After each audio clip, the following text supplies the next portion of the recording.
So to those who are still trying to understand this whole tariffs thing, it's a fee that United States are imposing to other countries, including our allies, in order to be able to import goods. And those goods are sometimes things that have to be used for services. And as a result, those companies are going to be struggling because not only that they have to buy those products for a greater amount due to shipping costs and everything that has to be added, but they're going to be struggling when it comes to hiring new employees, getting new customers, and that's because everything is just going to go up.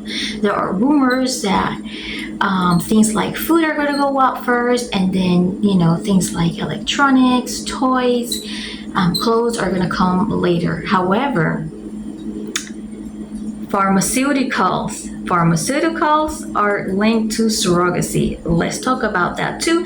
And let's talk about also about surrogacy journeys in general, and also about jobs in the surrogacy field. Stay with me if you're interested to know a little bit more. Welcome to Let's Just Stay Right. This is Melissa, Tariffs mom. You're going to be able to find this video in my playlist, Surrogacy Unlimited.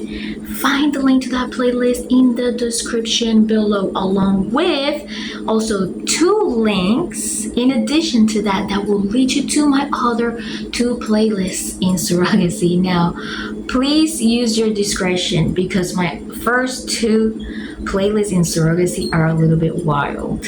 I am a very upfront person.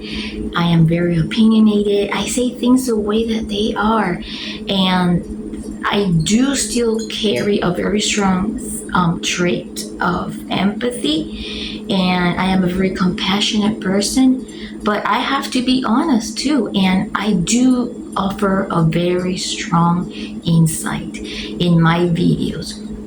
So disclaimer, please remember that this video is only for entertainment purposes only. You will only hear opinions, you may hear allegations, speculations,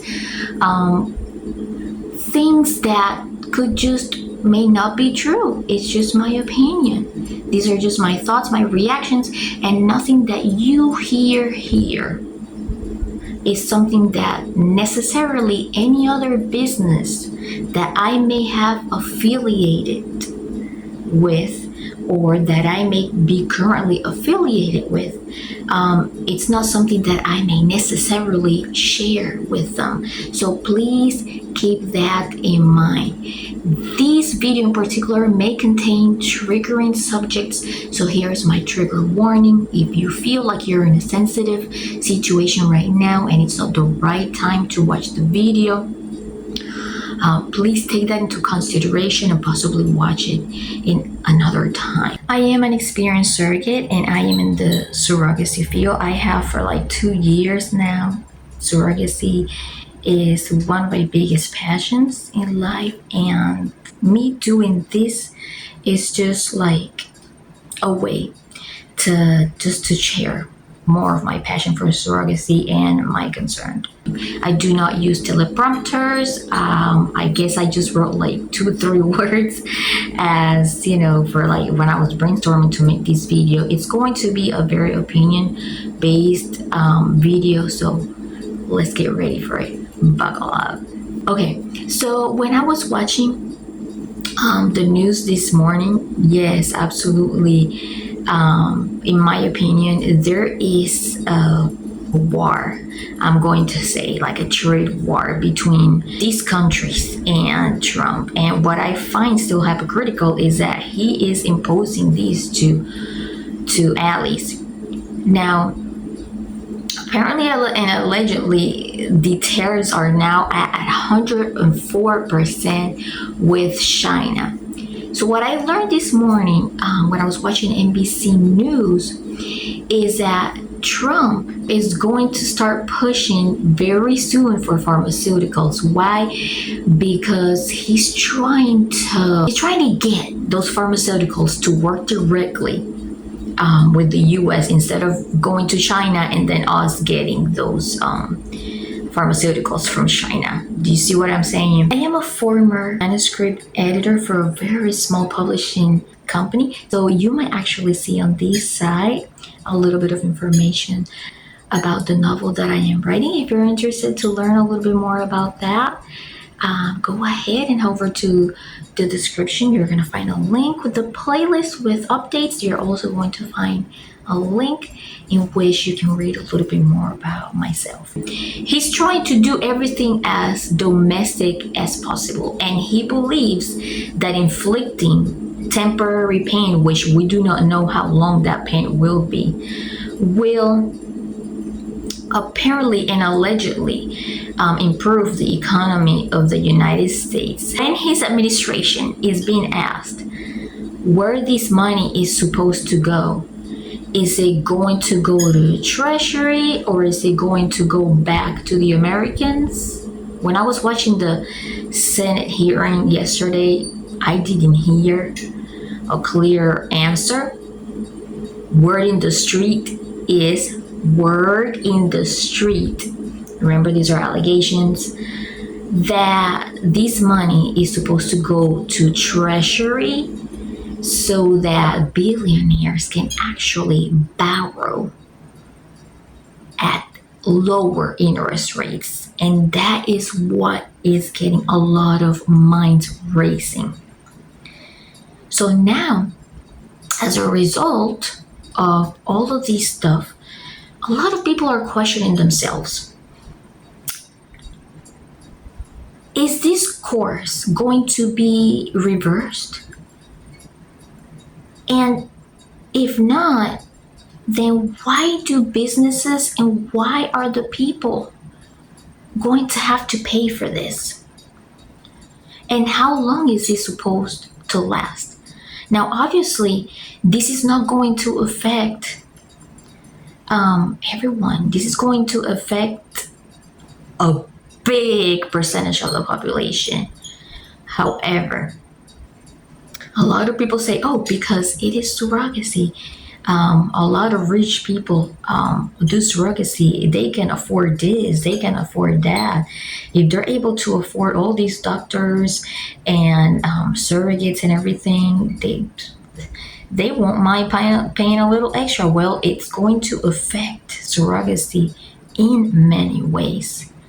First off, pharmaceuticals, because maybe, if you are an intended parent that is currently, before I continue, another disclaimer, I do not offer professional financial advice, no professional legal advice, no professional mental health advice, no professional medical advice, no professional advice whatsoever. This is just my opinion.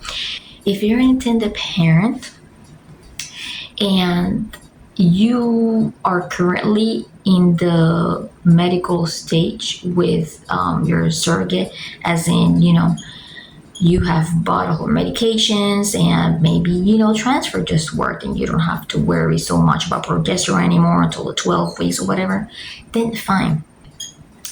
But you might want to, start thinking about, hey, what if, she's on Lovenox and she has to be on Lovenox until like almost the 20th week of pregnancy, or maybe throughout, because you never know. Sometimes OBs and RAs have different thoughts and have different orders, right? What if, she has to be on other types of medication, right? Surrogates are screened and are chosen to minimize the risks, right? But you just never know. You have to think about all case scenarios, right? So those expenses, are going to be increasing because of the increasing cost of the pharmaceuticals. Now, there are going to be some intended parents, in my opinion, we're going to get to a very opinionated section here. Some intended parents are going to want to hold off for a little bit if they haven't started their journey, because we are living in uncertain times. We don't know exactly what is going to happen. Even if they support Trump, they might start right now questioning themselves, hey, I support him, but I'm afraid to call him out or call the administration out on it, but I want to see what is happening. I am pretty sure that may be going through a lot of tender parenting minds that support Trump originally, but they might put a hold. They might put a hold on their process and see what's going to happen, because if this is going to affect pharmaceuticals, this is probably going to make doctors also fees go up, appointments, medical cycles, egg retrieval cycles, all of that stuff might actually start going up too. So also something else to take into consideration, a lot of these intended parents were stock market investors. So basically a lot of them have had their profiles, tanked down, like depending on what you invested on. Some of them had savings that tanked down 30% or so, so they kind of like counted on, maybe like if they swing traded, maybe they kind of like counted on to keep selling a little bit, investing back when it was down. And if you swing traded and all of a sudden this happened, you may have swing traded all the way down, and you may you may feel uncertain about how things are going to go. So a lot of these intended parents who are investors may be going through uncertain times because of this reason too. So there are a lot of things to take into consideration when it comes to this. So now, this is why I'm going to say some surrogates might actually feel more on the safe side if they're actually on a stage where they're in the beginnings of their journey after signing their contracts, and if the escrow house was fully funded. During these uncertain times, an escrow that has not been fully funded, I am not trying to sound judgmental or anything like that, but it may actually give feelings of uncertainty also to the surrogate. If you do have an opportunity to fully fund it, just because, even if it's not in the contract, just because that'll actually give your surrogate more feelings of ease, knowing that you are prepared for the unknown. But at this stage, there are things that can happen. So anybody that is in the contract stages or nearing the contract stages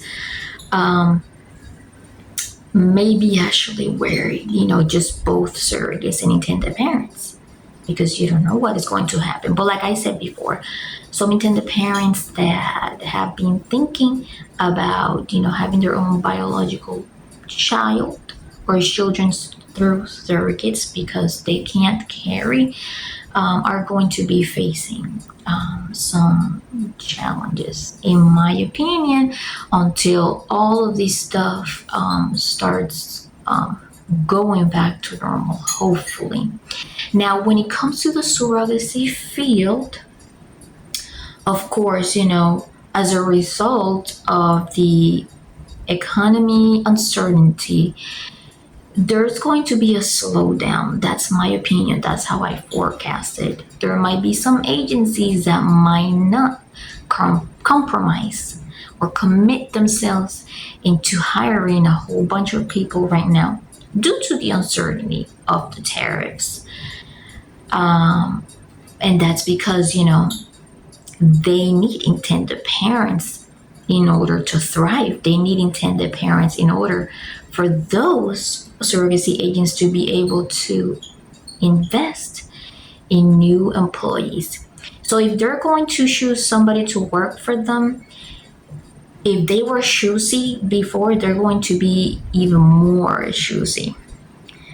And so a lot of people ask themselves, a lot of people, that are interested in the assisted reproductive technology field are asking themselves, how can I start working for a surrogacy agency? Where right now it's going to be a little bit difficult because of everything that's going on with the tariffs, but in general, exposure in the surrogacy field, like for example, being a surrogate, having been a surrogate, or having been an intended parent, also having experience with directly with a surrogacy agency.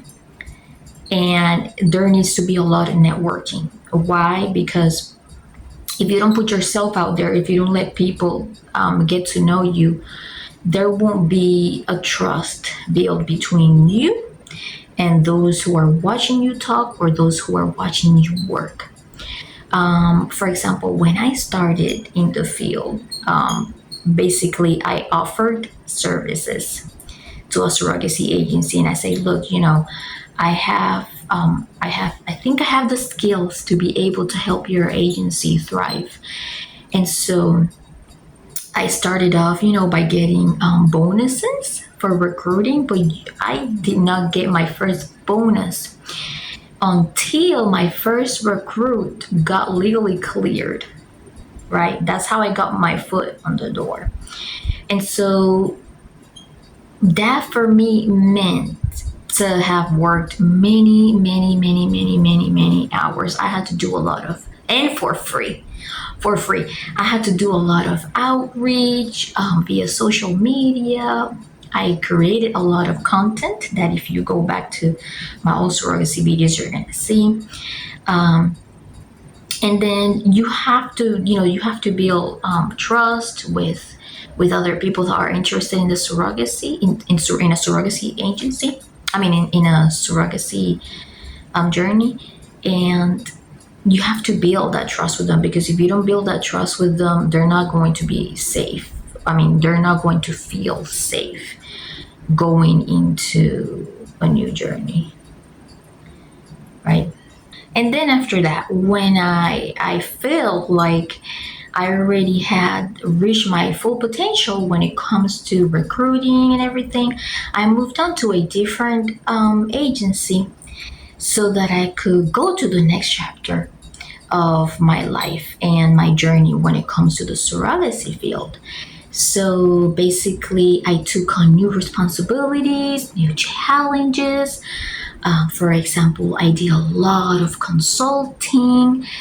I had to do negotiations between surrogates and the owner of the agency. So I had kind of like had to be a mediator, because there are some agencies that allow surrogates to establish their base compensation, but sometimes there's got to be a little bit negotiation, because not every intended parent is willing to pay humongous amounts of money for compensation, and the surrogate has to feel comfortable with what she's getting.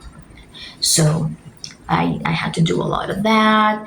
I had to work with surrogates when it comes to filling out documents for exclusivity agreements. I did a lot of, I'm going to say, intake coordination. So also with the second agency, I learned a lot about retrieval of medical records and screening phone calls, just a whole bunch of things. And I was able, excuse me, I was able to do that long term. So it gave me even more confidence to say, hey, I have the skills to be able to do anything needed to help a surrogacy agency thrive. Plus that I can also create content for you. So basically, in order to get into the field, you have to have proven to be able to know how to help bring new surrogates in. And it's not just about bringing surrogates in, but being able to be a good listener. You have to show surrogacy agencies that you are a good listener, that you are patient, and that you're a person that are able to be there for the surrogate for whatever question that she has. So for that, For now, let's get into that. For now, it's going to slow down a little bit because of these tariffs. So since the agencies may start getting a little bit more choosy now, you have to even market yourself more. You have to put yourself out there more. You have to network more. You have to meet more people. You have to be active in any kind of group where employment is talked about when it comes to assisted reproductive technology positions, and get to know more people like that, because you never know when a surrogacy agency may be eyeing you as far as, hey, I think that this person is going to be a great add-on to my agency, so you just never know. But right now it's going to have slowed down a little bit because they need intended parents, and a lot of intended parents will put a hold. So I'm going to say, it might take a few months up to like a year or two for things to get back to normal again. It seems like Trump is not, excuse me, it seems like Trump is not backing down on any of these. So we will see what will happen. But if you spent this time with me, I want to say thank you so much for being here with me today. I appreciate that you showed up to be here at this moment with me and not somewhere else. If you found my video interesting, crazy, hit the like button, hit subscribe for more videos in the future.